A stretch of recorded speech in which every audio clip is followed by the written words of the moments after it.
جو اس وقت پاکستان کے جو شہر ہیں، تقریباً 50 سے زیادہ مقامات پر جی پورے ملک میں 50 سے زیادہ مقامات پہ احتجاج ہوا۔ بلوچستان میں، آزاد کشمیر میں، سندھ میں، پنجاب میں، ہر جگہ احتجاج کیا گیا۔ اور کراچی میں، یہ میرے سامنے موجود ہے جی، میرپور آزاد کشمیر میں، کوئٹہ بلوچستان میں، خاران بلوچستان میں، اور ڈھرکی بائی پاس اور ڈھڈیال آزاد کشمیر، گھوٹکی سندھ، سبی بلوچستان میں، سیالکوٹ میں، اعظم مارکیٹ لاہور میں، اور مرکزی سیکٹریٹ لاہور میں،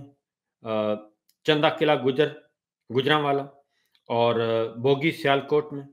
بتی چوک شیخوپورہ، نیو کراچی، اورنگی ٹاؤن کراچی، اور ڈھرکی مینگریو پمپ، کوٹ حسین موٹر وے شیخوپورہ، اور مکوانا بائی پاس فیصل آباد، اور گرول کھائی، چنو پل، پنڈی بھٹیاں، مانگا منڈی، چوکل آباد، دروگا والا لاہور، شنگھائی پل لاہور، چنگی امر سدو لاہور، کوٹ عبد المالک لاہور، نارووال شہر، پشاور، پاک پتن، فرید چوک، چنگی،